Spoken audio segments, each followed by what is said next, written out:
Hello everyone, welcome to PRD recipes Kannada YouTube channel. ನಾನಿವತ್ತು ನಾಟಿ ಕೋಳಿ ಸಾಂಬಾರು ಮಾಡ್ತಿದ್ದೀನಿ. ನಾನಿಲ್ಲಿ 1 kg ಆಗೋಷ್ಟು ಚಿಕನ್ನ ತೊಗೊಂಡು ತೊಳೆದಿಟ್ಕೊಂಡಿದ್ದೀನಿ. ಹಾಗೆ ಇಲ್ಲಿ ಮಸಾಲೆ ರುಬ್ಕೊಳ್ಳೋದಕ್ಕೆ 1 kg ಚಿಕನ್ಗೆ 3 ಮೀಡಿಯಮ್ ಸೈಜ್ ಈರುಳ್ಳಿ, 4 ಬೆಳ್ಳುಳ್ಳಿ, 2 ಹಸಿರುಮೆಣಸಿನ್ಕಾಯಿ, ಅರ್ಧ ಹಿಡಿ ಕೊತ್ತಂಬರಿ, ಅರ್ಧ ಹಿಡಿ ಪುದೀನ, ಚಕ್ಕೆ, ಲವಂಗ ಮತ್ತು ಮೆಣಸನ್ನ ತೊಗೊಂಡು ಪೇಸ್ಟ್ ಮಾಡಿ ಇಟ್ಕೊಂಡಿದ್ದೀನಿ.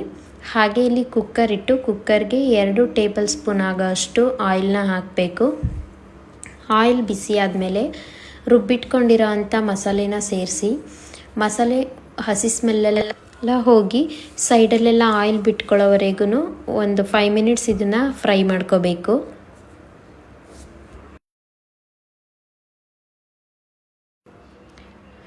ಇವಾಗ ಇದಕ್ಕೆ ಕಟ್ ಮಾಡಿ ತೊಳೆದಿಟ್ಕೊಂಡಿರೋವಂಥ ಚಿಕನ್ನ ಸೇರಿಸ್ಕೊತೀನಿ. ಚಿಕನ್ನೆಲ್ಲ ಸೇರಿಸ್ಕೊಂಡು ಹಾಗೆ ರುಚಿಗೆ ತಕ್ಕಷ್ಟು ಉಪ್ಪನ್ನ ಸೇರಿಸ್ಕೊಂಡು ಒಂದು ಅರ್ಧ ಲೋಟ ನೀರು ಹಾಕಿ ಇದನ್ನು ಒಂದು 3ರಿಂದ 4 ವಿಷಲ್ ಬರೆಸ್ಕೋಬೇಕು ಕುಕ್ಕರಲ್ಲಿ.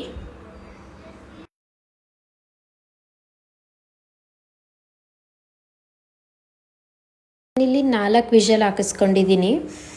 ಇವಾಗ ಇದಕ್ಕೆ 3 ಟೇಬಲ್ ಸ್ಪೂನ್ ಆಗೋಷ್ಟು ಸಾಂಬಾರು ಪೌಡ್ರನ್ನ ನಾನು ನೀರಲ್ಲಿ ಮಿಕ್ಸ್ ಮಾಡಿ ಹಾಕಿ ಹಾಗೆ ಓಪನ್ ಆಗಿ 5 ನಿಮಿಷ ಬೇಯಿಸ್ಕೊಂಡಿದ್ದೀನಿ. ಖಾರಕ್ಕೆ ನೋಡಿಕೊಂಡು ನೀವು ಸಾಂಬಾರು ಪೌಡ್ರನ್ನ ಸೇರಿಸ್ಕೊಳ್ಳಿ.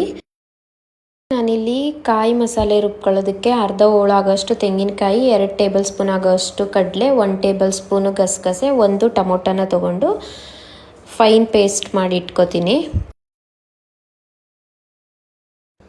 ಇವಾಗ ನಾನಿಲ್ಲಿ ರುಬ್ಬಿಟ್ಕೊಂಡಿರೋ ಅಂಥ ಕಾಯಿ ಮಸಾಲೆನ ಸೇರಿಸ್ಕೊಳ್ತೀನಿ. ಕಾಯಿ ಮಸಾಲೆ ಹಾಕ್ಕೊಂಡ್ಮೇಲೆ ಸಾಂಬಾರು ಕನ್ಸಿಸ್ಟೆನ್ಸಿ ನೋಡಿಕೊಂಡು ನೀರನ್ನ ಸೇರಿಸ್ಕೊಂಡು ಕಟ್ ಮಾಡಿ ಇಟ್ಕೊಂಡಿರೋ ಅಂಥ ಕೊತ್ತಂಬರಿ ಸೊಪ್ಪು ಮತ್ತು ಪುದೀನ ಸೊಪ್ಪನ್ನ ಹಾಕಿ ಒಂದು 10 ಮಿನಿಟ್ಸು ಸ್ಟವ್ನ ಹೈ ಫ್ಲೇಮಲ್ಲೇ ಇಟ್ಕೊಂಡು ಚೆನ್ನಾಗಿ ಸಾಂಬಾರನ್ನ ಬೇಯಿಸ್ಕೊಳ್ಳಿ.